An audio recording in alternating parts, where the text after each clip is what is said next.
नमस्कार, मैं हूं राजेंद्र दे और आप देख रहे हैं राजनीति।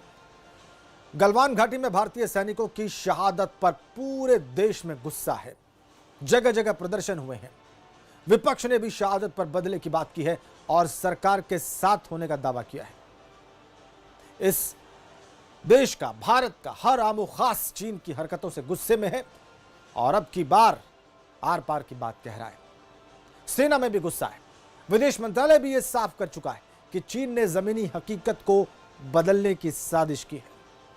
और आज मुख्यमंत्रियों के साथ आज की बातचीत से पहले प्रधानमंत्री ने यह साफ कर दिया कि भारत अपनी 1 इंच जमीन के साथ भी समझौता नहीं करेगा और किसी भी देश को मुगालते में नहीं रहना चाहिए।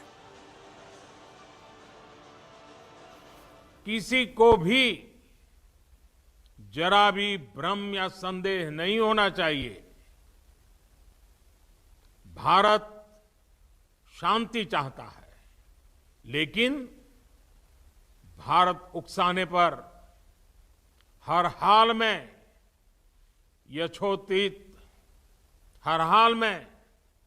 यथोचित जवाब देने में सक्षम है। प्रधानमंत्री के इस बयान के पहले कांग्रेस की अंतरिम अध्यक्ष सोनिया गांधी ने कांग्रेस और विपक्ष के सरकार के साथ होने की बात भी कही और वास्तविक स्थिति को देश के सामने साफ करने को भी कहा। मुझे यकीन है कि इस चुनौतीपूर्ण समय में पूरा देश एकजुट होकर दुश्मन का सामना करेगा।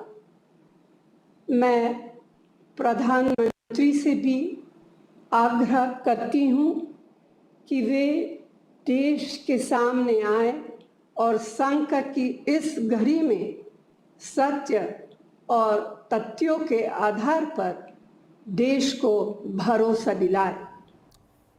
और इसी बीच ताजा खबर यह है कि चीनी विदेश मंत्रालय ने बयान जारी किया है कि दोनों देश शांतिपूर्ण तरीके से मसले का हल करेंगे और सीमा पर यथास्थिति बनाए रखेंगे। लेकिन क्या यह बयान भरोसा करने लायक है? क्या इतने कड़वे अनुभवों के बाद इस तरह की बात पर भरोसा किया जा सकता है? आज इसी सवाल पर हम बहस करेंगे। उससे पहले राहुल गांधी का बयान देख लीजिए। 2 दिन पहले हिंदुस्तान के 20 सैनिक शहीद हुए। उनको उनके परिवारों से छीना गया। चाइना ने हिंदुस्तान की जमीन छीनी है, हमारी जमीन हड़पी है। प्रधानमंत्री जी, आप चुप क्यों हैं? आप कहां छुप गए हैं? आप बाहर आइए। पूरा देश, हम सब आपके साथ खड़े हैं। एक साथ खड़ा हुआ है आपके साथ देश। बाहर आइए, देश को सच्चाई बताइए, डरिए मत। क्या स्थिति है? भारत क्या करेगा प्रधानमंत्री के इस बयान के बाद से? चीन के मन में क्या चल रहा है? क्या अब स्थिति याचना नहीं रण तक जा पहुंची है? आइए इस सवाल का जवाब ढूंढते हैं और इसके लिए हमारे साथ जुड़ रहे हैं रक्षा विशेषज्ञ रिटायर्ड कर्नल तेजिंदर पाल त्यागी साहब, रक्षा विशेषज्ञ कर्नल दानवीर सिंह, सपा नेता राजीव राय, भाजपा के प्रवक्ता दयाशंकर दुबे और कांग्रेस नेता मुमताज अंसारी। आप सभी का बहुत स्वागत एबीपी गंगा पर आज की इस चर्चा में, राजनीति में। मैं सबसे पहले दयाशंकर दुबे जी के पास जाऊंगा, भारतीय जनता पार्टी के नेता हैं। दयाशंकर जी, पूरा देश इस वक्त इंतजार कर रहा है कि भारत के फौजियों की जो शहादत हुई है उसका बदला भारत ले, चीन को मुंहतोड़ जवाब दे और once and for all settle करे इस मसले को। दयाशंकर जी, यही है देश की भावना मुझे लगता है, और इसीलिए जगह जगह प्रदर्शन भी हुए हैं।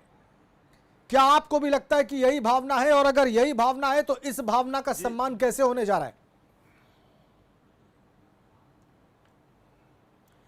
जी राजेंद्र जी, मैं कल से ही खुद व्यक्तिगत रूप से स्तब्ध हूं कि ये 45 वर्षों के बाद ये ऐसी एक दुस्साहसिक घटना हुई है जिसके ऊपर मुझे सिर्फ इतना ही कहना है कि देखिए, जो हमारी एडवर्सरीज है, यानी जब हम चाइना की बात करते हैं तो चाइना की बाउंड्री लगभग 4000 से ज़्यादा ही कहिए, 4056 या कुछ बाउंड्री किलोमीटर में है, जो कि जम्मू कश्मीर से लेके कन्याकुमारी तक है। 62 की लड़ाई के बाद उनका ये था कि उनका वर्चस्व हमारे ऊपर था, ऐसा वो मानते थे। वो मिथ अब इस वक्त टूटता नजर आ रहा है, इसलिए उनको छटपटाहट है। आपको ये जानकारी है कि कोरोना काल के शुरुआत के बाद से विश्व में थू हो रही है पूरी चाइना की, और आज चाइना की स्थिति ये है कि वो अलग थलग पड़ा हुआ है। हम भी लोकल को वोकल कर रहे हैं, या इसका मतलब ये कि सीधी सी बात हम कह रहे हैं कि हम आपका परित्याग करते हैं, आपकी चीजों का परित्याग करते हैं। ऐसी चीजें जब हम सोचना शुरू करते हैं आत्मनिर्भर भारत के लिए, तो जरूर उनकी छटपटाहट आप समझने लायक है, क्योंकि उससे उनकी कमर टूटेगी।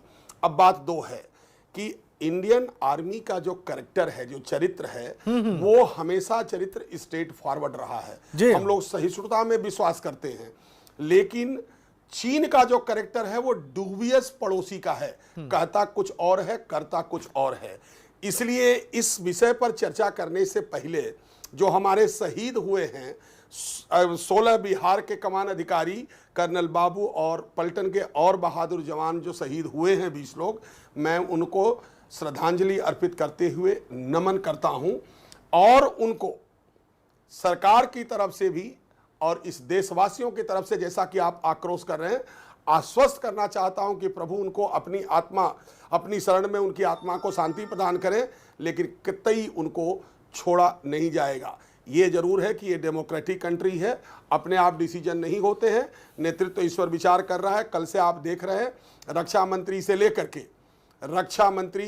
से लेकर के सीडीएस और पूरे चीफ एक साथ बैठ ठीक बात है, विचार तो चल रहा है।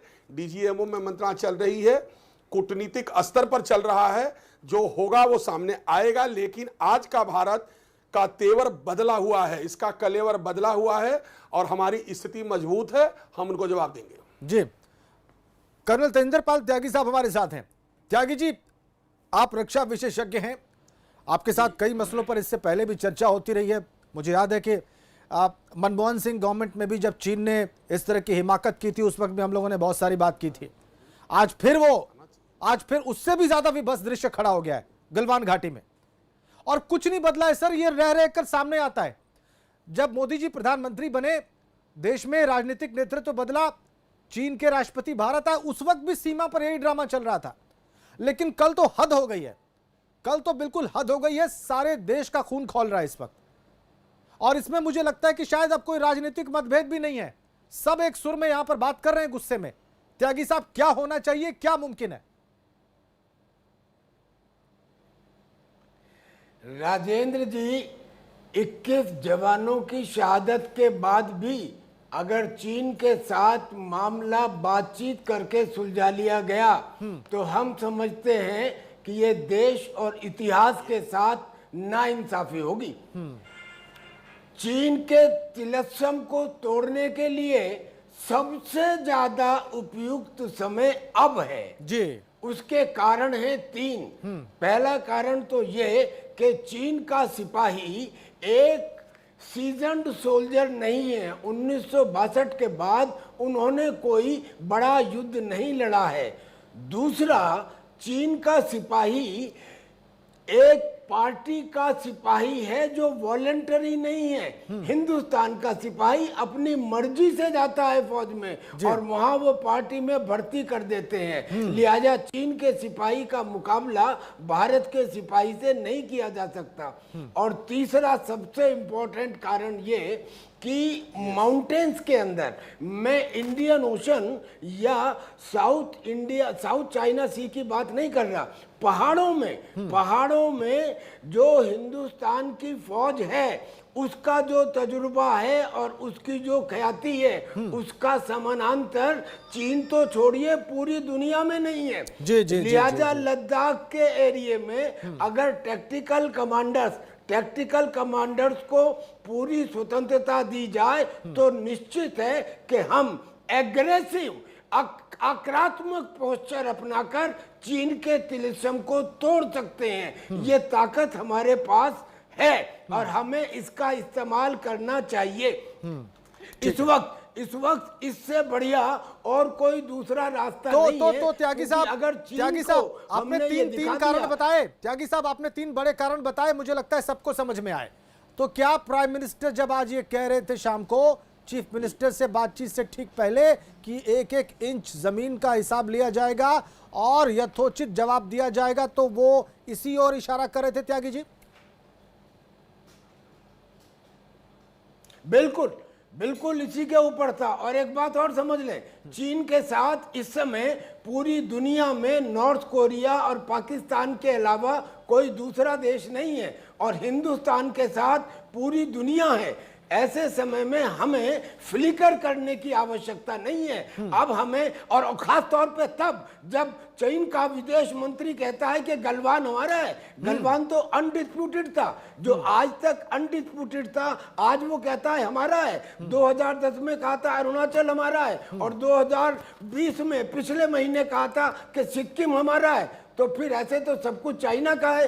हमें अब इसका प्रतिरोध करना है, और अगर चीन के साथ हम करते हैं तो नेपाल और पाकिस्तान जैसे देशों को अपने आप ही संदेश चला जाएगा, और उसके बाद में उधर का मामला ऑटोमेटिकली शांत हो जाएगा। जी बिल्कुल बिल्कुल बिल्कुल, ये आपने बड़ी ये महत्वपूर्ण बात कही है। आवश्यकता है। जी। एक और बात, जल्दी से एक जल्दी और से। बात। जी, जी। असल में गालवान वैली में जो हमने 255 किलोमीटर की सड़क बनाई है, उस सड़क में 2-3 मोड़ ऐसे आते हैं जिस मोड़ से डायरेक्टली हम तिब्बत पर नजर रख सकते हैं।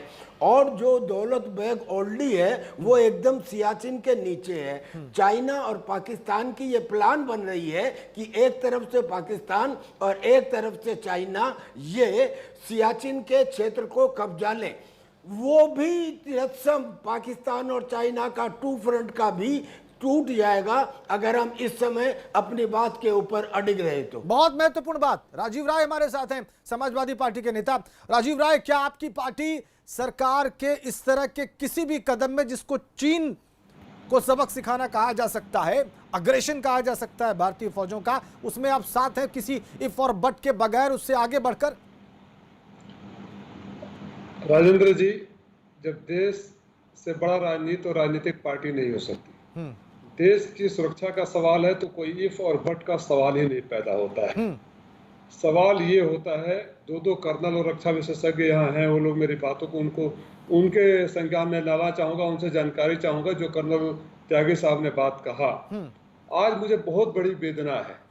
सबसे पहले हम शहीदों को नमन करते हैं, श्रद्धांजलि देते हैं, और ये उम्मीद करते हैं, विश्वास करते हैं कि उनके शहादत का बदला जरूर लिया जाएगा।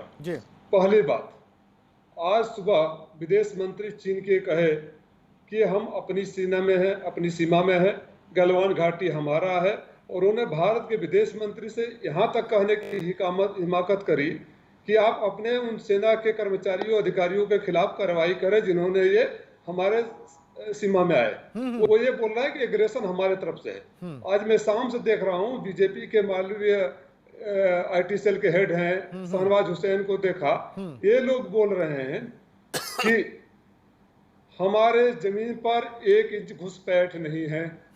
चीन कह रहा है कि गलवान घाटी हमारा है, तो आप मान गए कि जब वो कह रहा है कि गलवान घाटी हमारा है और हमारी जमीन में घुसपैठ नहीं है, तो गलवान घाटी उनका है, सोंगपी लेक उनका है।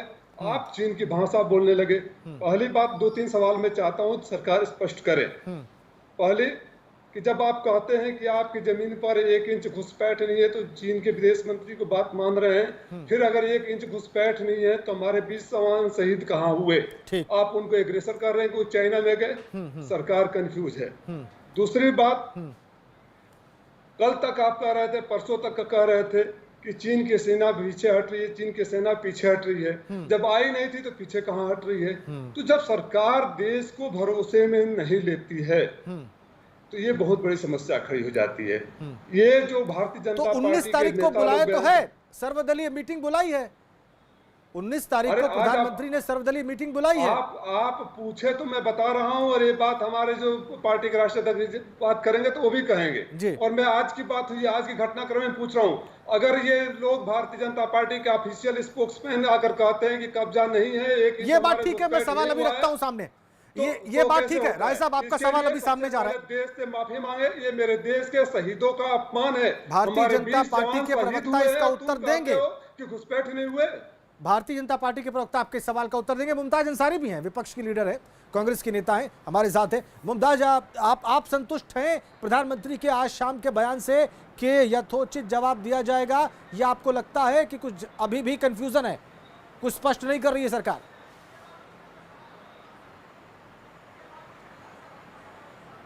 राजेंद्र जी, सबसे पहले तो मैं आपके चैनल के माध्यम से जो हमारे शहीद जवान हुए, हमारे भाई हुए हैं, उनको मैं श्रद्धांजलि अर्पित करती हूँ। दूसरी बात, जो उनके परिवारों के जो उनके चिराग खोए हैं, उनके परिवारों के लिए मेरी संवेदनाएं हैं, लेकिन मैं उनके दुख को बांट नहीं सकती हूँ। मैं उनके लिए निःशब्द हूँ। फिर भी अल्लाह से दुआ करती हूँ कि उनके परिवार को ये दुख सहने की शक्ति दें। उसके अलावा इस वक्त दुख की घड़ी में पूरा देश प्रधानमंत्री जी के साथ है और प्रधानमंत्री जी को चाहिए कि पहले देश को अपने विश्वास में लें। हम लोग इस वक्त, ना मैं किसी पार्टी की प्रवक्ता हूं और उससे पहले मैं कांग्रेस की प्रवक्ता होते हुए मैं पहले इस देश की नागरिक हूं। बिल्कुल। और एक नागरिक होने के नाते पूरे देशवासियों की सुरक्षा का सवाल है। ठीक बात। और ये प्रधानमंत्री जी किसी पार्टी के नहीं, पूरे देश के प्रधानमंत्री हैं। और भारत का इतिहास रहा है कि जितना ये प्रधानमंत्री जी, मोदी जी जितना विदेश की इन्होंने वो विदेश यात्राएं की, इतना किसी प्रधानमंत्री ने नहीं किया। उसके बावजूद भी इनकी नीतियां, इनकी विदेश नीति इतनी खराब रही कि आज नेपाल जैसा छोटा देश भी हमें आंखें दिखा रहा, चाइना भी आंखें दिखा रहा। हमने राफेल किस लिए खरीदा था कि ताकि लोग डरे, इसलिए नहीं खरीदा था कि बॉर्डर पे हम नींबू मिर्ची डाल के काम चला ले। तो प्रधानमंत्री जी को चाहिए, प्रधानमंत्री जी को चाहिए, आप चुप रहिए, आप चुप रहिए। इस वक्त देश की जनता सुरक्षा मांग रही है। अरे त्यागी जी को चुप करा रही हैं आप। अपनी सुरक्षा की बात कर रही है। मैं किसी पार्टी के प्रवक्ता के सॉरी सर पार्टी की प्रवक्ता की बात नहीं कर रही है, मगर प्रधानमंत्री में कमी निकाल रही है कि उन्होंने इतनी यात्राएं क्यों की। उन्होंने यात्राएं इसलिए की, आप अगर पाकिस्तान का रवैया उठा के देखें कि अगर नवाज शरीफ को अपने शपथ ग्रहण समारोह में न बुलाया होता, अगर उनकी एक शादी में आते टाइम शरीक न हुए होते, आज जब पूरा देश प्रधानमंत्री के साथ खड़ा है, आज पूरा देश जब सेना के साथ खड़ा है, तो प्रधानमंत्री जी अच्छा ठीक, विश्वास में क्यों नहीं ले रहे हैं? ठीक है, आपका सवाल ये है मुमताज, मैं समझ गया मुमताज जी, मैं समझ गया। ठीक, आज कोई आप सरकार से आप चाहती हैं कि उनके सरकार सहयोगी स्पष्ट हैं। करे स्थिति को। ठीक है, आपकी लीडर सोनिया गांधी ने भी ये बात कही है। हमारे साथ कर्नल रिटायर्ड दानवीर सिंह जी भी हैं। ठीक। दानवीर सिंह जी, क्या स्थिति, ये स्थिति स्पष्ट है? क्या ये माना जाए कि चीनी फौजें भारतीय सीमा के अंदर है, गलवान घाटी में घुसपैठ करके बैठी हैं आज की तारीख में, अभी इस वक्त भी?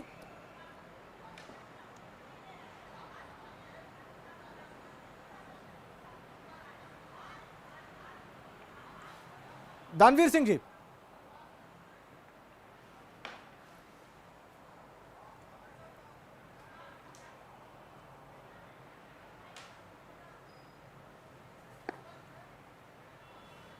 ठीक है, हम भारतीय जनता पार्टी के प्रवक्ता के पास जाएंगे, दुबे जी के पास जाएंगे। दुबे जी, ये बार बार उठ रहा है, अभी जो राजीव राय ने जो बात कही वो उसमें एक तर्क तो है कि लगातार इस बात को स्पष्ट नहीं किया गया, ये नहीं बताया गया कि चीनी फौजें भारतीय सीमा के अंदर हैं।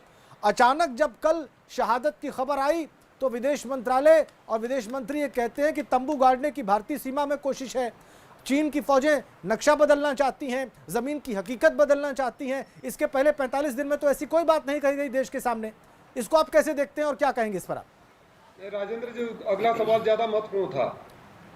जो चीन के विदेश मंत्री की बात को से आप सहमति व्यक्त कर रहे हैं? बिल्कुल ठीक बात है, ये सवाल भी उनके सामने है। दुबे जी,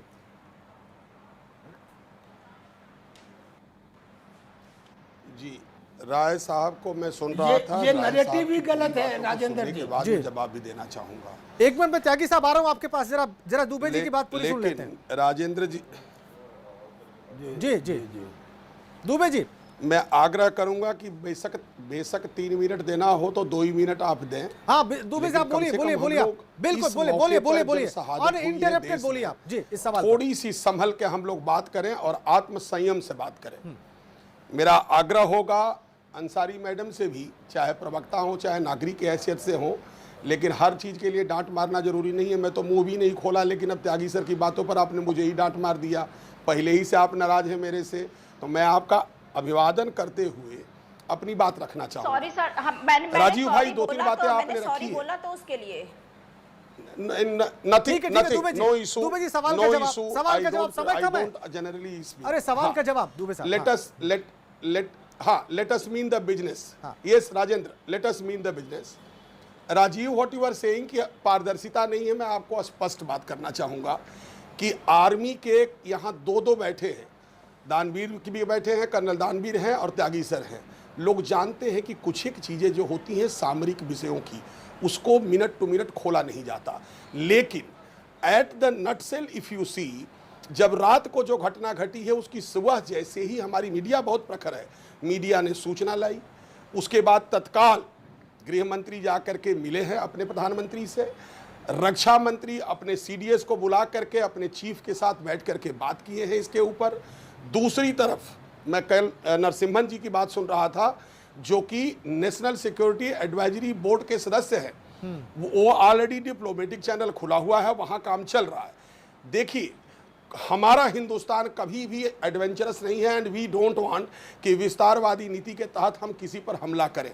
लेकिन ये भी सत्य है कि जब देश का प्रधानमंत्री कहता है कि 1 इंच नहीं छोड़ेंगे, तो अंसारी मैम, आप ही की पार्टी से किसी ने कहा था सर्जिकल स्ट्राइक में की प्रूफ दे दीजिए, और इसको केजरीवाल जी ने समर्थन भी किया था। समाजवादी पार्टी ने समर्थन नहीं किया, क्योंकि समाजवादी पार्टी में राजीव भाई विरोधी होने के नाते कुछ भी बोले, लेकिन मुलायम सिंह जी हमारे रक्षा मंत्री रहे हैं, वो चीजों को समझते हैं, उनकी पार्टी भी समझती है, अखिलेश भी समझते हैं इस चीज को, क्योंकि वो ठीक है, वो एक पॉलिटिकल बात है, अलग है। लेकिन आपकी बात आ गई, आप कह रहे हैं कि स्ट्रेटेजिक तरीके से बहुत सारी बातें ओपन अप नहीं की गई, और मुझे लगता है आपका ये जवाब विपक्ष के नेताओं के सामने भी होगा, उनको चिंतन करना है। पूरा देश इस वक्त इसी पर विचार कर रहा है, और जाहिर सी बात है टॉप जो लीडर्स हैं भारत के, वो भी उनके मन में, उनके जहन में भी यही सवाल है कि क्या किया जाए, किस तरह से भारत के ज़मीन की रक्षा की जाए, स्वाभिमान की रक्षा की जाए और शहादत का बदला लिया जाए। आप सभी का बहुत बहुत धन्यवाद राजनीति देखने के लिए, शुक्रिया।